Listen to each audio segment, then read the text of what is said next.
protecting you? How is Christianity helping your neighbors? How is Christianity preserving anything? Whereas Islam is kind of interesting because someone else said this who was smarter than I, and I can't remember where I heard it from. But they said, whenever you see a post-apocalyptic Christian society in a movie, it's just the purge and everyone's out to kill each other. When the meteors hit or whatever and America's under attack, there's snipers on the roof and everyone's trying to get food and everyone's struggling. Whereas if you look at a post-apocalyptic Islamic society, which exists right now, they're on the earth right now, they function and people still love each other. And it's the belief in God that keeps them together. I mean, there's no legal system in Gaza that's stopping people from committing crime. It's God, and it's God alone.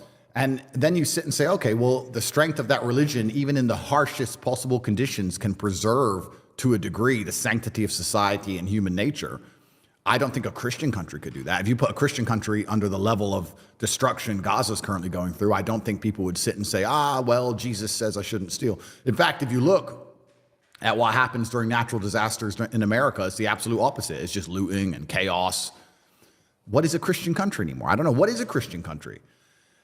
A guy in America recently just got charged for a hate crime for taking down a statue of the devil that they had erected in a church.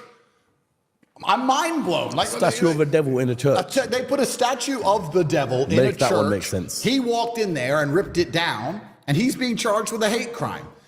So I feel like if I want to get conspiratorial, which of course is unlike me, but if I want to, I feel like I'm all for it. So bring it. Well, God is the final barrier. The final barrier to the slave programming is always going to be God, because there's a firm right and there's a firm wrong.